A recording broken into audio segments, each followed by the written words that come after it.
Hi guys, ನಮಸ್ತೆ. ಹೇಗಿದ್ದೀರಾ? ಎಲ್ಲರೂ ಚೆನ್ನಾಗಿದ್ದೀರಾ ಅಂತ ಅನ್ಕೊಳ್ತೇನೆ. ಇವತ್ತೊಂದು ಹಾರರ್ ಸ್ಟೋರಿ ಹೇಳ್ತಾ ಇದ್ದೇನೆ. ಇದು ನಾನು ಬೇರೆ ಚಾನಲಲ್ಲಿ ನೋಡಿದಂಥ ಸ್ಟೋರಿ, ಆದರೆ ರಿಯಲ್ ಸ್ಟೋರಿ. ನನಗಂತೂ ಇದೊಂದು ಕ್ವಶನ್ ಮಾರ್ಕ್ ಆಗಿ ತುಂಬ ಜನರ ಮೈಂಡಲ್ಲಿದೆ. ಏನಂತ ಹೇಳಿದರೆ, ಈಗ ನೋಡಿರ್ಬಹುದು, ಯಾವುದಾದ್ರೂ ಈಗ ಡೆತ್ ಆಗಿರ್ತದೆ, ಅಲ್ಲಿ ನಾವು ಹೆಂಗಸರಿಗೆ ಹೋಗ್ಲಿಕ್ಕೆ ಇರೋದಿಲ್ಲ. ನೀವು ನೋಡಿರ್ಬೋದು,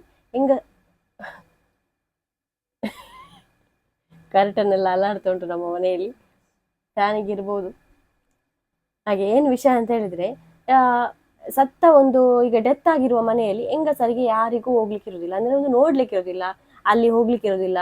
ಮಣ್ಣು ಮಾಡ್ತಾರೆ, ಇಲ್ಲ ಒಂದು ಬೂದಿ ಮಾಡುವ ಜಾಗಕ್ಕೆ ನಮಗೆ ಹೋಗ್ಲಿಕ್ಕೆ ಇರೋದಿಲ್ಲ. ಅದು ಯಾಕೆ ಅಂತ ಮೇನ್ ರೀಸನ್ ನಾನು ಇವತ್ತಿನ ಸ್ಟೋರಿಯಲ್ಲಿ ಹೇಳ್ತೇನೆ. ಎಂಡ್ವರೆಗೆ ನೋಡಿ. Let's go to the video. Guys, ಇದು ಯಾರ್ದು ಕತೆ ಅಂತ ಹೇಳಿದ್ರೆ, ರಾಹುಲ್ ಅಂತ ಒಂದು ವ್ಯಕ್ತಿಯ ಮನೆಯ ಒಂದು ಕತೆ. ಒಂದು ಸಾಧಾರಣ ಒಂದು ಮಿಡಲ್ ಕ್ಲಾಸ್ ಫ್ಯಾಮಿಲಿಯ ಹುಡುಗ ಆಗಿರ್ತಾನೆ ಅವನು. ಸಣ್ಣ ವಯಸ್ಸು, ತುಂಬ ಏನಾಗುದಿಲ್ಲ, 22 ಇಯರ್ಸ್ ಹುಡುಗ. ಅವನು ಎಜುಕೇಶನ್ ಮಾಡಬೇಕು, ಕಲಿಬೇಕು ಅಂತ ತುಂಬ ಆಸೆ ಇರ್ತದೆ. ಅದಕ್ಕೋಸ್ಕರ ಜಾಬ್ ಮಾಡಿಕೊಂಡು ಅದರ ಜೊತೆಗೆ ಕಲಿತಾ ಇರ್ತಾನೆ. ಅವನ ಅಮ್ಮ ಕೂಡ ಇರ್ತಾರೆ, ಅಮ್ಮ ಮತ್ತೆ ಅವನು ಮತ್ತೊಬ್ಬ ತಮ್ಮ, ಲಾಸ್ಟ್ ಕೊನೆಯವನು. ಇಷ್ಟೇ ಅವರ ಫ್ಯಾಮಿಲಿಯಲ್ಲಿರೋದು. ಆ ಕೆಲಸಕ್ಕೆ ಹೋಗ್ತಾ ಇರ್ತಾರೆ ಅವನ ಅಮ್ಮ ಕೂಡ. ಹೀಗೆ ಅವರ ಒಂದು ಫ್ಯಾಮಿಲಿ ಮುಂದೆ ನಡೀತಾ ಇರ್ತಾರೆ.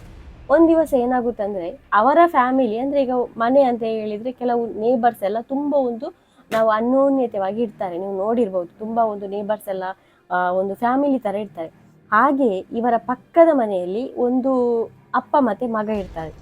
ಅಂದರೆ ತಾತನ ಏಜ್, ಇವನ ತಾತನ ಪ್ರಾಯದ ಒಂದು ಅಂಕಲ್ ಮತ್ತು ಒಂದು ಮಗ ಇರ್ತಾರೆ. ಹಾಗೆ ಇರುವಾಗ ಅವರೊಂದು ಕ್ಲೋಸಲ್ಲಿ ಇದ್ದರು. ಆ ಟೈಮಲ್ಲಿ ಏನುದು, ಕೊರೋನಾ ಟೈಮಲ್ಲಿ ಇವರ ಕತೆ ಗೈಸಿದ್ದು. ಆ ಕೊರೋನಾ ಟೈಮಲ್ಲಿ ಆ ತಾತನಿಗೆ ಜೋರು ಹುಷಾರಿಲ್ಲದಾಗುತ್ತೆ. ಎಷ್ಟು ಹುಷಾರಿಲ್ಲ ಅಂತ ಹೇಳಿದರೆ ಡೆತ್ ಕೂಡ ಆಗ್ತದೆ. ಡೆತ್ ಕೂಡ ಆಗುವಾಗ ಅವರು ತಾತ ಹಿಂದೂ ಆಗಿರ್ತಾರೆ, ಹಾಗಾಗಿ ನಿಜವಾಗಿ ಬೂದಿ ಮಾಡಬೇಕಿತ್ತು. ಆದರೆ ಕೊರೋನಾ ಟೈಮಲ್ಲಿ ತುಂಬ ಜನನು ಮಣ್ಣು ಮಾಡ್ತಾರೆ, ನಿಮ್ಗೆ ಗೊತ್ತಿರ್ಬೋದು. ಹಾಗೆ ಊರಲ್ಲಿ ಮಣ್ಣು ಮಾಡಲಿಕ್ಕೆ ಹೇಳ್ತಾರೆ, ಮಣ್ಣು ಮಾಡಲಿಕ್ಕೆ ಎಲ್ಲ ವ್ಯವಸ್ಥೆ ಎಲ್ಲ ಮಾಡ್ತಾರೆ, ಮಣ್ಣು ಮಾಡ್ತಾರೆ. ಮಣ್ಣು ಮಾಡಿದ ಮೇಲೆ ಸ್ವಲ್ಪ ದಿನ ಆದಮೇಲೆ ಅದೇ ತಾತನ ಮಗ ಕೂಡ ಕೊರೋನಾದಿಂದ ಡೆತ್ ಆಗುತ್ತೆ. ಆಗ ಇಲ್ಲಿ ರಾಹುಲ್ನ ಅಮ್ಮ ಇದ್ದಾರಲ್ಲ, ಅವರು ಕೆಲಸಕ್ಕೆ ಹೋಗಿರುವಾಗ ಅಲ್ಲಿ ಜಾಬಲ್ಲಿ ಹೋಗುವಾಗ ಕಾಲು ಸ್ಲಿಪ್ ಆಗಿ ಬಿದ್ದು ಅವರೊಂದು ಕಾಲು ಫ್ರ್ಯಾಕ್ಚರ್ ಆಗುತ್ತೆ. ಫ್ರ್ಯಾಕ್ಚರ್ ಆಗಿ ಅಲ್ಲೇ ಒಂದು ಬೆಡ್ಡಲ್ಲಿ ಮಲಗಿದಲ್ಲಿ ಸ್ಥಿತಿಯಲ್ಲಿ ಬರ್ತಾರೆ ಅವರು.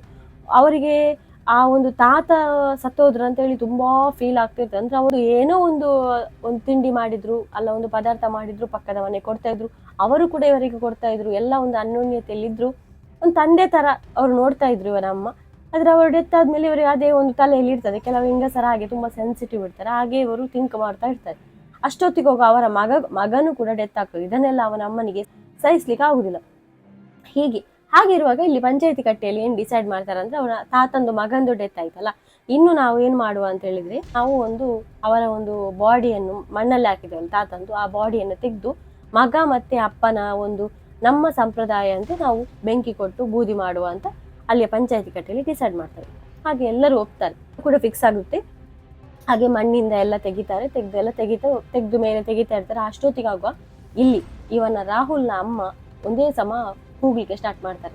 ಒಂದು ಹಠ ಮಾಡ್ತಾರೆ. ಏನಂತ ಹೇಳಿದ್ರೆ, ನನಗೆ ತಾತನನ್ನು ಕೊನೆ ಬಾರಿ ನೋಡಬೇಕು, ನೀನು ಏನು ಮಾಡ್ತೀವಿ ಗೊತ್ತಿಲ್ಲ, ನನಗೆ ನೋಡಬೇಕು ಅಂತ.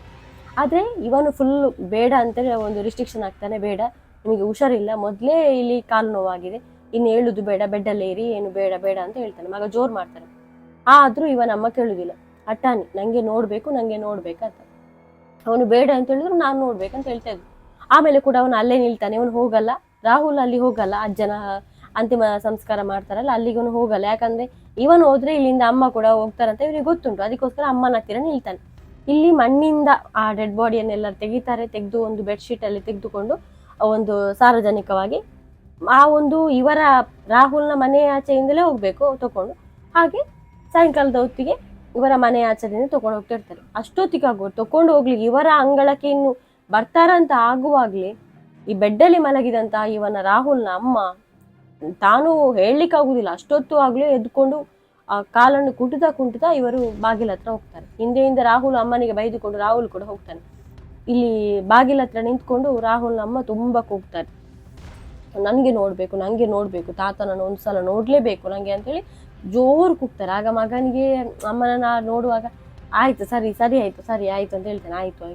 ಆಗ ಅಲ್ಲಿಂದ ಬರುವಾಗ ನೋಡ್ಬೇಕಂತ ಹೇಳಿದ್ರಲ್ಲ, ಅದಕ್ಕೆ ಇವರು ಡೆಡ್ ಬಾಡಿ ತೋರಿಸ್ಲಿಕ್ಕೆ ಅಂತ ತಾತನ ಒಂದು ಮುಖವನ್ನು ತೆಗಿತಾರೆ.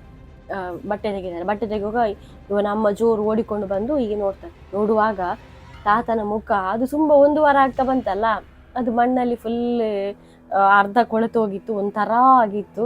ಅದನ್ನು ನೋಡಿ ಇವನ ಅಮ್ಮ ಅಲ್ಲಿ ಒಂದು ಸ್ಟ್ರಕ್ ಆಗಿದಾಗ ಹೀಗೆ ನೋಡ್ತಾ ಇರ್ತಾರೆ. ಒಂದು ಒಂದು ಭಯಪಟ್ಟು ಅಲ್ವಾ ಎಂತ ನೋಡಿದೆ ಅಂತ ಏನು ಅಂತ ಗೊತ್ತಿಲ್ಲ, ಆದರೆ ಹೀಗೇ ನೋಡ್ತಾ ಇರ್ತಾನೆ ಅವನ ಅಮ್ಮ. ಅಷ್ಟೊತ್ತಿಗಾಗಲೂ ಇವನು ರಾಹುಲು ಸರಿ ಸರಿ ಬಾ ಅಮ್ಮ ಬಾ, ಸರ್ ನೋಡಿದ್ಯಲ್ಲ ಬಾ ಬಾ ಅಂತ ಎಳ್ದುಕೊಂಡು ಬರ್ತಾರೆ. ಇವನಮ್ಮ ಹೀಗೆ ಅದನ್ನೇ ನೋಡಿಕೊಂಡು ಇರ್ತಾರೆ. ಇವನು ಸೀರೆ ಹೇಳ್ಕೊಂಡು ಬರ್ತಾರೆ. ಹೇಳ್ಕೊಂಡು ಬಂದು ಮನೆಯಲ್ಲಿ ಕೂರಿಸ್ತಾನೆ. ಅಲ್ಲಿ ತಾತಂದು ಎಲ್ಲ ಅಂತಿಮ ಸಂಸ್ಕಾರ ಎಲ್ಲ ನಡೆಯುತ್ತೆ. ಆವತ್ತೇ ರಾತ್ರಿ ಇವನ ಅಮ್ಮ ಮಲಗುವುದೇ ಇಲ್ಲ. ಹೀಗೆ ಇವನು ಎಷ್ಟು ಬಾರಿ ಎದ್ದು ನೋಡ್ತಾನೆ ಅಮ್ಮನನ್ನು. ನೋಡುವಾಗ ಮೇಲೆ ನೋಡ್ತಾ ಇರ್ತಾರೆ, ಟಾಪ್ ಹೀಗೆ ನೋಡ್ತಾ ಇರೋದು. ಇವನ ಅಮ್ಮನ ಹತ್ರ ಕೇಳ್ತಾನೆ, ಏನಮ್ಮ ನಿದ್ದೆ ಬರ್ತಿಲ್ಲ? ಅವನ ಹತ್ರ ಒಂದು ಮಾತು ಕೂಡ ಇಲ್ಲ, ರಿಯಾಕ್ಷನ್ ಕೂಡ ಇಲ್ಲ. ಅಮ್ಮ ಏನು ಹೇಳಲ್ಲ. ನೆಕ್ಸ್ಟ್ ಡೇ ಕೂಡ ಯಾವಾಗ್ಲೂ ತರ ರಾಹುಲ್ ಹೇಳ್ತಾನೆ ಅಮ್ಮನಿಗೆ ಹುಷಾರಿಲ್ಲ, ಬೆಡ್ ರೆಸ್ಟ್ ಅಲ್ಲಿ. ಇವನು ಎಲ್ಲ ಕೆಲಸ ಮಾಡ್ತಾನೆ, ಮನೆಯದು ಕೆಲಸ ಮಾಡಿ. ಇವನು ಓದ್ಬೇಕಂತ ಹೇಳಿ ಕಾನ್ಸಂಟ್ರೇಟ್ ಮಾಡಿದ್ರು ಇವನಿಗೆ ಓದ್ಲಿಕ್ಕೆ ಆಗಲ್ಲ. ಯಾಕಂದ್ರೆ ಅವನ ತಲೆಯಲ್ಲಿ ಇದೇ ಓಡ್ತಾ ಇರ್ತದೆ, ಒಂದು ನೇಬರ್ ಮನೆಯಲ್ಲಿ ಎಲ್ಲ ಖಾಲಿಯಾಗಿದೆ, ನಮ್ಮ ಮನೆಯಲ್ಲಿ ಈ ರೀತಿ, ಇನ್ನು ನಾನು ಏನು ಮಾಡುದು ಅದೆಲ್ಲ ಥಿಂಕ್ ಮಾಡ್ತಾ ಇದ್ದೆ. ಅಷ್ಟೊತ್ತಿಗೆ ಹೀಗೆ ಮಧ್ಯಾಹ್ನ ಆಗುತ್ತೆ, ರಾತ್ರಿ ಆಗುತ್ತೆ. ರಾತ್ರಿ ಮತ್ತೆ ಮಲಗುವ ಅಂತ ಬರ್ತಾನೆ, ಮಲಗ್ತಾನೆ. ಅಮ್ಮ ಏನು ಮಾತಾಡ್ತಾ ಇಲ್ಲ. ಇವತ್ತಿಗೆ 2 ದಿವಸ ಆಯ್ತು, ಅವನ ಅಮ್ಮ ಏನೂ ರಿಯಾಕ್ಟ್ ಮಾಡ್ತಾ ಇಲ್ಲ. ಅದು ಮಲಗ್ತಾನೆ. ಮಲಗಿದ ಮೇಲೆ ಸ್ವಲ್ಪ ಹೊತ್ತಿಗೆ ರಾಹುಲ್ ಆಚೆ ಮುಖ ಮಾಡಿ ಮಲಗಿದ್ದ. ಆಚೆ ಮುಖ ಮಾಡಿ ನಿದ್ದೆ ಮಾಡ್ತಾ ಇದ್ದಾನೆ. ಅಷ್ಟೊತ್ತಿಗಾಗಲಿ ಇವನಿಗೆ ಸ್ವಲ್ಪ ಒಂದು ಟೈಮ್ ಆಗುವಾಗ ಒಂದು ಸ್ವಲ್ಪ ನಾವು ಆಚೆ ಮಲಗಿದವರು ಹೀಗೆ ಮಲಗ್ತೇವೆ ಎಲ್ಲರೂ, ಹಾಗೆ ಹೀಗೆ ಮಲಗ್ತಾನೆ. ಹೀಗೆ ಮಲಗುವಾಗ ಅವನಿಗೇನು ಮುಖಕ್ಕೆ ನೀರು ಬಿದ್ದಾಗೆ ಆಗ್ತದೆ. ನೀರು ಬಿದ್ದಾಗ ಅದನ್ನು ಮುಖ ಹೀಗೆ ಮಾಡ್ತಾನೆ, ಹೀಗೆ ಮಾಡಿ ಹಾಗೆ ಮಲಗ್ತಾನೆ. ಮತ್ತೆ ನೋಡೋಕೆ ಇನ್ನೊಂದ್ಸಲ ಇಲ್ಲಿಗೆ ನೀರು ಬೀಳ್ತದೆ, ಅದನ್ನು ಕೂಡ ಹೀಗೆ ಮಾಡ್ತಾನೆ, ಮತ್ತೆ ಕೂಡ ಮಲಗಿಯೇ ಇರ್ತಾನೆ.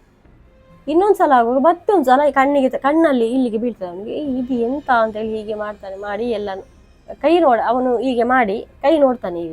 ಕೈ ನೋಡುವಾಗ ಕೈಯಲ್ಲಿ ರಕ್ತ ಇರ್ತದೆ. ರಕ್ತ ನೋಡಿ ಶಾಕ್ ಇವನಿಗೆ, ರಾಹುಲಿಗೆ ಇದೆಂತ ಅಂತ. ಹೀಗೆ ಮೇಲೆ ನೋಡ್ತಾನೆ. ಮೇಲೆ ನೋಡುವಾಗ ಇವನ ಅಮ್ಮ ಕಾಲು ಮೇಲೆ ಸಿಕ್ಕಿಸಿ ಫ್ಯಾನಲ್ಲಿ ನೇತಾಡ್ತಿರ್ತಾರೆ ಇವನ ಅಮ್ಮ. ಅದು ಕೂಡ ಒಂದು ವಿಕಾರ, ಕೂದಲೆಲ್ಲ ಇದು ಕೆಳಗೆ ಎಲ್ಲ ಇದೆಲ್ಲ ಮಾಡಿ ಹೀಗೆ ಮಾಡಿ ಇವನ ನೋಡ್ತಾ ಇರ್ತಾರೆ. ಇವನಿಗೆ ಶಾಕ್. ಅಂದ್ರೆ ಒಮ್ಮೆಲೆ ನೋಡುವಾಗ ಅಮ್ಮನ ಅಪ್ಪನ ಅಂತ ಯಾರಿಗೆ ಗೊತ್ತಿರ್ತದೆ, ಒಮ್ಮೆಲೆ ನೋಡುವಾಗ ಭಯ ಆಗ್ತದಲ್ಲ ಯಾರಿಗಾದ್ರೂ. ಅಲ್ಲಿಂದ ಎದ್ದೇಳ್ತಾನೆ, ಸೀದಾ ಬರ್ತಾನೆ. ತಮ್ಮನನ್ನೆಲ್ಲ ಎಬ್ಬಿಸಿ ಪಕ್ಕದ ಮನೆ ಸ್ವಲ್ಪ ಆಚೆ ಎಲ್ಲ ಮನೆ ಇರ್ತಾರಲ್ಲ ಅವರನ್ನೆಲ್ಲ ಗೊಬ್ಬೆ ಹಾಕಿ ತರಿಸಿ ಬರ್ತಾನೆ.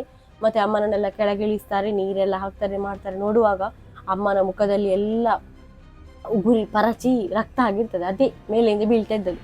ಮತ್ತೆ ಎಲ್ಲರೂ ಸೇರಿ ಎಂತ ಮಾಡುದು ಅಂತ ಹಗ್ಗದಲ್ಲಿ ಕಟ್ಟಿ ಹಾಕ್ತಾರೆ. ಹಗ್ಗದಲ್ಲಿ ಒಂದು ಮೂಲೆಯಲ್ಲಿ ಕಟ್ಟಿ ಹಾಕ್ತಾರೆ. ಈಗ ಎಂತ ಮಾಡುದು ಅಂತ ತುಂಬಾ ಟೆನ್ಷನ್ ಆಗ್ತದೆ ಇವನಿಗೆ, ನನ್ನ ಅಮ್ಮ ಯಾಕೆ ಹೀಗೆ ಮಾಡ್ತಿದ್ದಾರೆ ಅಂತ.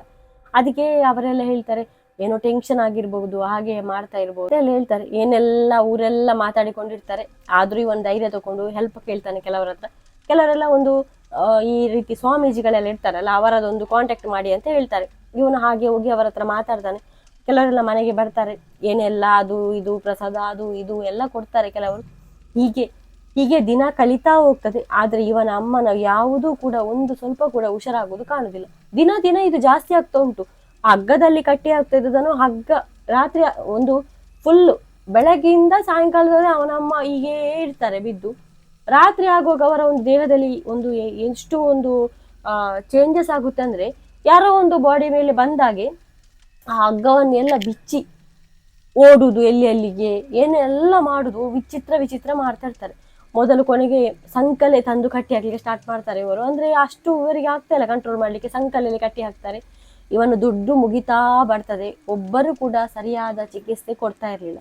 ಹಾಸ್ಪಿಟಲ್ಗೆ ಕರ್ಕೊಂಡು ಹೋದ್ರೆ ಅವರು ಕೂಡ ಎಲ್ಲ ನಾರ್ಮಲ್ ಆಗಿದೆ, ಏನೋ ಒಂದು ಮೆಂಟಲಿ ಅಪ್ಸೆಟ್ ಆಗಿದ್ದಾರೆ ಅಂತ ಅವರೇ ಹೇಳ್ತಾರೆ. ಇಲ್ಲಿ ನೋಡಿದ್ರೆ ಇದ್ದ ಬದ್ದ ಎಲ್ಲ ಒಂದು ಈ ತಾಂತ್ರಿಕ ಅಂತ ಮಂತ್ರಿಕ ಎಲ್ಲ ಇರ್ತಾರೆ, ಅವರ ಹತ್ರ ಎಲ್ಲ ಇವನು ಹಣ ಕೊಟ್ಟು ಎಲ್ಲ ಹೋಗಿರ್ತದೆ. ಆದ್ರೂ ಅಮ್ಮನ ಒಂದು ಎಂತ ಕೂಡ ಇವನಿಗೆ ಗೊತ್ತಾಗ್ತಾ ಇರ್ಲಿಲ್ಲ. ಹೀಗೆ ಒಂದು ದಿವಸ ಏನಾಗುತ್ತೆ ಅಂದ್ರೆ, ಇವನು ಸಣ್ಣ ತಮ್ಮ ಇವನ ಅಮ್ಮ ಸಂಕಲೆಲ್ಲ ಕಟ್ಟಿ ಹಾಕಿಸಿ ಮಲಗಿರ್ತಾರೆ. ಇವನಿಗೆ ನಿದ್ದೆ ಬರ್ತಿರ್ಲಿಲ್ಲ. ಅಂದ್ರೆ ಡೈಲಿ ಇದೇ ಒಂದು ಆಗ್ತಾ ಇರ್ತಲ್ಲ, ನಿದ್ದೆ ಬರ್ತಾ ಇರ್ಲಿಲ್ಲ. ಮಲಗ್ತಾನೆ. ಮಲಗಿ ಸ್ವಲ್ಪ ಹೊತ್ತು ಆಗುವಾಗ ಇವನು ಹೀಗೆ ಒಂದು ನಿದ್ದೆಯಲ್ಲಿರುವಾಗ ಅವನಿಗೆ ಎಚ್ಚರ ಆಗ್ತದೆ. ಕದ್ದು ನೋಡ್ತಾನೆ, ಇವನ ತಮ್ಮ ಕೂಡ ಇರುವುದಿಲ್ಲ, ಈ ಕಡೆ ಇವನ ಅಮ್ಮ ಕೂಡ ಇರುವುದಿಲ್ಲ. ಇವನಿಗೆ ಭಯ ಆಗ್ತದೆ. ಒಮ್ಮೆ ನೋಡ್ತಾನೆ, ಯಾರಿಲ್ಲ. ಹೇಳ್ತಾನೆ, ಎದ್ದು ಅಲ್ಲಿ ಎಲ್ಲ ನೋಡ್ತಾ ಕರಿತಾನೆ, ಪಕ್ಕದೆಲ್ಲ ಬಾಗಿಲು ಬಡಿತಾನೆ, ಎಲ್ಲ ಬರ್ತಾರೆ. ಏನಾಯ್ತು ಅಂತ ಕೇಳಿ, ಇಲ್ಲ ನನ್ನ ಅಮ್ಮ ಕಾಣ್ತಾ ಇಲ್ಲ ಅಂತ ಹೇಳ್ತಾನೆ. ಅಮ್ಮ ಕೂಡ ಇಲ್ಲ, ಅಮ್ಮನೂ ಕೂಡ ಇಲ್ಲ ಅಂತ. ಹಾಗೆ ಎಲ್ಲ ಊರಿನವರೆಲ್ಲ ಹುಡುಕ್ಲಿಕ್ಕೆಲ್ಲ ಸ್ಟಾರ್ಟ್ ಮಾಡ್ತಾರೆ. ಹುಡುಕ್ಲಿಕ್ಕೆ ಸ್ಟಾರ್ಟ್ ಮಾಡುವಾಗ ಇವನ ಅಲ್ಲೇ ಒಂದು ಪಕ್ಕದಲ್ಲಿ ಅವರ ಮನೆ ಹತ್ರ ಒಂದು ಬಾವಿ ಇರ್ತದೆ. ಆ ಬಾವಿಯ ಮೇಲೆ ಇಬ್ಬರು ಕೂಡ ನಿಂತಿರ್ತಾರೆ, ಇವನ ತಮ್ಮ ಕೂಡ ಅಮ್ಮ ಕೂಡ, 2 ಜನ ಕೂಡ ಬಾವಿ ನೋಡ್ತಾ ಇರ್ತಾರೆ ಇಬ್ಬರು ನಿಂತುಕೊಂಡು ಮೇಲಿಂದ. ಮತ್ತೆ ಹೇಗೂ ಮಾಡಿ ಆಚೆಯಿಂದ ಈಚೆಯಿಂದ ಎಲ್ಲ ಊರವರು ಸೇರಿ ಇವರನ್ನ ಇಳಿಸಿ ತರ್ತಾರೆ. ನೋಡುವಾಗ ಸರಿ ಇದ್ದ ತಮ್ಮ ಕೂಡ ಈಗ ಒಂದು ಒಟ್ರಾಶಿ ಮಾಡ್ತಾ ಇದ್ದಾನೆ. ಅದನ್ನು ನೋಡಿ ಇವನಿಗೆ ಟೆನ್ಷನ್ ಆಗ್ತದೆ. ಅಂದ್ರೆ ಫ್ಯಾಮಿಲಿಯಲ್ಲಿ ಇದ್ದದ್ದೇ 3 ಜನ, ಅದ್ರಲ್ಲಿ ಇಬ್ಬರು ಈಗ ಕಂಟ್ರೋಲಿಗೆ ಇಲ್ಲ, ಇವನು ಒಬ್ಬ ಇರುದು. ಮತ್ತೆ ಯಾರೋ ಒಂದು ಊರಿನ ಆಚೆ ಒಂದು ಯಾರೋ ಒಂದು ಇದ್ದಾರೆ, ಒಂದು ಈ ರೀತಿ ಸರಿ ಮಾಡುವವರು ಅಂತ ಯಾರೋ ಹೇಳ್ತಾರೆ. ಅದಕ್ಕೋಸ್ಕರ ರಾಹುಲ್ ಒಂದು ಲಾಸ್ಟಿನ ಕೊನೆಯ ಒಂದು ಹೋಪ್ ಇಟ್ಕೊಂಡು ಅವರ ಹತ್ರ ಹೋಗ್ತಾನೆ. ನೋಡುವಾಗ ಅವರು ಮನೆಗೆ ಬರ್ತಾ ಸ್ವಲ್ಪ ಜೆನ್ಯೂನ್ ಇದ್ದಾರೆ, ಅವರೆಲ್ಲ ನೋಡಿ ಹೇಳ್ತಾರೆ ಏನು, ಎಲ್ಲ ನೋಡಿ ಹೇಳ್ತಾರೆ ಏನಂತ ಹೇಳಿದ್ರೆ, ಇವನ ಅಮ್ಮನಿಗೆ ಅದೆಂತಾಯ್ತು ಗೊತ್ತಾ, ಒಂದು ಮೊನ್ನೆ ಅವರೊಂದು ಅಂತ ಒಂದು ಡೆಡ್ ಬಾಡಿಯನ್ನು ನೋಡಿದ್ರಲ್ಲ, ಆಗ ಒಂದು ದೃಷ್ಟಿ ಆಗುವುದು ಅಂತ ಹೇಳ್ತಾರೆ. ಅಂದ್ರೆ ಒಂದು ಆ ಒಂದು ನೋಡಿ ಭಯ ಪಡ್ತೇವಲ್ಲ, ಆಗ ಒಂದು ಅವರು ಆ ರೀತಿ ಆಗುದು. ಅದನ್ನು ನಾವು ಒಂದು ಸರಿ ಮಾಡ್ಬೋದು ಅಂತ ಎಲ್ಲ ಮಾತಾಡಿ ಒಂದು ದಿನ ರಾತ್ರಿ 12 ಗಂಟೆಗೆ ಟೈಮ್ ಎಲ್ಲ ಕೊಡ್ತಾರೆ. ಇವನ ಅಮ್ಮನನ್ನು ಮತ್ತೆ ತಮ್ಮನನ್ನು ಇಬ್ಬರನ್ನೂ ಕೂರಿಸಿ ಒಂದು ಹೋಮ ತರ ಎಲ್ಲ ಮಾಡಿ ಆ ಒಂದು ಕೋಳಿಯಲ್ಲಿ ಅವರ ಇಬ್ಬರ ಒಂದು ದೇಹದಲ್ಲಿ ಏನು ಬಂದಿದೋ ಅದನ್ನೆಲ್ಲ ಓಡಿಸಿ ಅದರಲ್ಲಿ ಹಾಕಿ ಅದನ್ನು ತಕೊಂಡು ಹೋಗ್ತಾರೆ.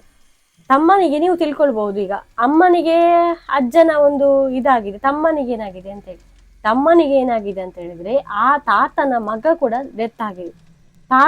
ಈ ತಾತನೇ ಮೈ ಮೇಲೆ, ಅಜ್ಜಿಯ ಈ ಒಂದು ಹೆಂಗಸಿನ ಮೈ ಮೇಲೆ ತಾತನ ಒಂದು ದೃಷ್ಟಿ ಬಿದ್ದು ತನ್ನ ಮಗನನ್ನು ಕೂಡ ಕರ್ಸ್ಕೊಂಡದ್ದು ಇವನ ಮೈಯಲ್ಲಿ.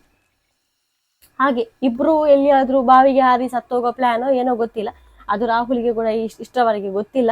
ಆದ್ರೆ ಆಮೇಲೆ 1 ವಾರದ ತನಕ ಅವನಮ್ಮನನ್ನು ಅವನು ಕಟ್ಟಿ ಹಾಕಿಯೇ ಇಟ್ಟಿದ್ದ. ಯಾಕಂತ ಹೇಳಿದ್ರೆ ಬಾಕಿ ಎಲ್ಲ ಸ್ವಾಮೀಜಿಗಳು ಕೂಡ ಹಣ ಮಾಡಿ ಹೋಗಿದ್ದಾರೆ, ಇದು ಕೂಡ ಹಾಗೆ ಇರ್ಬೋದು ಅಂತ ಕಟ್ಟಿ ಹಾಕಿಯೇ ಇದ್ದ. ಊಟ ಎಲ್ಲ ಹೇಗೆ ಕೊಡ್ತಾ ಇದ್ದ. ಆದ್ರೆ ರಾತ್ರಿ ಕೂಡ ಅವನಮ್ಮ ಮಲಗಿದಲ್ಲೇ ಇದ್ರು, ತಮ್ಮ ಕೂಡ ರಿಕವರಿ ಆಗ್ತಾ ಹೋಗ್ತಾನೆ. ಹೀಗೆ ಇಬ್ರು ಕೂಡ ನಾರ್ಮಲ್ ಆಗ್ತಾರೆ ಸ್ವಲ್ಪ ದಿನದಲ್ಲಿ. ಇವನಿಗೆ ಕೂಡ ಖುಷಿ ಆಗ್ತದೆ, ಒಬ್ಬರಾದ್ರೂ ಜೆನ್ಯೂನ್ ಆದ್ರೂ ಸಿಕ್ಕಿದ್ರಲ್ಲ, ಎಲ್ಲ ಸರಿ ಆಯ್ತಲ್ಲ ಅಂತ. ಅವನ ಅಮ್ಮನಿಗೆ ಯಾವುದು ಕೂಡ ನೆನಪಿಲ್ಲ, ಅವನಮ್ಮ ಹಾಗೆಲ್ಲ ಮಾಡ್ತಾ ಇದ್ರು ಎಂತ ಕೂಡ ಅವನ ಅಮ್ಮನಿಗೆ ಕೂಡ ನೆನಪಿಲ್ಲ. ಅಷ್ಟೇ ಕತೆ, ಅಲ್ಲಿಗೆ ಎಲ್ಲ ಮುಗೀತು. ಆದ್ರೆ ಇದೇ ರೀಸನ್ ಇರ್ಬಹುದಂತ ನನ್ನ ಥಿಂಕಿಂಗ್. ಈಗ ಹೆಂಗಸರನ್ನು ಕೂಡ ನಾವು ಅಲ್ಲಿಗೊಂದು ಕರ್ಕೊಂಡು ಹೋಗುದಿಲ್ಲ, ನೀವು ನೋಡಿರ್ಬೋದು. ಆ ಒಂದು ಡೆತ್ ಆದ ಪ್ಲೇಸಿಗೆ ನಾವು ಹೋಗಿ ನೋಡ್ತೇವೆ, ಆದ್ರೆ ಮಣ್ಣು ಮಾಡುವ ಜಾಗ ಮತ್ತೆ ಬೆಂಕಿ ಕೊಡುವ ಜಾಗದಲ್ಲಿ ಹೆಂಗಸರನ್ನು ಕರ್ಕೊಂಡು ಹೋಗುದಿಲ್ಲ. ಅದು ಅದೇ ರೀಸನ್ ಇರ್ಬೋದು. ಯಾಕಂದ್ರೆ ಸೆನ್ಸಿಟಿವ್ ಆಗಿರ್ತಾರೆ, ನೋಡಿ ಭಯಪಟ್ಟು ಮತ್ತೆ ಅದೇ ಮನಸ್ಸಲ್ಲಿ ಕೊರೆದು ಅವರೊಂದು ಚೇಂಜಸ್ ಆಗಬಹುದು. ಈ ರೀತಿ ಮಾನಸಿಕವಾಗಿ ಒಂದು ಅವರಿಗೊಂದು ಎಫೆಕ್ಟ್ ಆಗ್ಬೋದು ಅಂತೇಳಿ ಕರ್ಕೊಂಡು ಹೋಗುದಿಲ್ಲ. ಅದೇ ನನ್ನ ಥಿಂಕಿಂಗ್. ಹಾಗೆ ಹಾರರ್ ಸ್ಟೋರಿ ಇಲ್ಲಿಗೆ ಮುಗೀತು ಗೈಸ್. ಹೇಗಿತ್ತಂತ ಹೇಳಿ. ಇನ್ನು ಮುಂದೆ ಈ ಚಾನಲಲ್ಲಿ ಈ ರೀತಿಯ ಹಾರರ್ ಸ್ಟೋರಿ ಬರುತ್ತೆ. ಹಾಗೆ ವಿಡಿಯೋವನ್ನು ಲೈಕ್ ಮಾಡಿ, ಸಬ್ಸ್ಕ್ರೈಬ್ ಮಾಡಿ. ಸಿಗೋಣ ನಾವು ನೆಕ್ಸ್ಟ್ ಇನ್ನೊಂದು ದೊಡ್ಡ ಹಾರರ್ ಸ್ಟೋರಿ ಜೊತೆಗೆ. ಟಾಟಾ ಗೈಸ್, ಬಾಯ್, ಟೇಕ್ ಕೇರ್.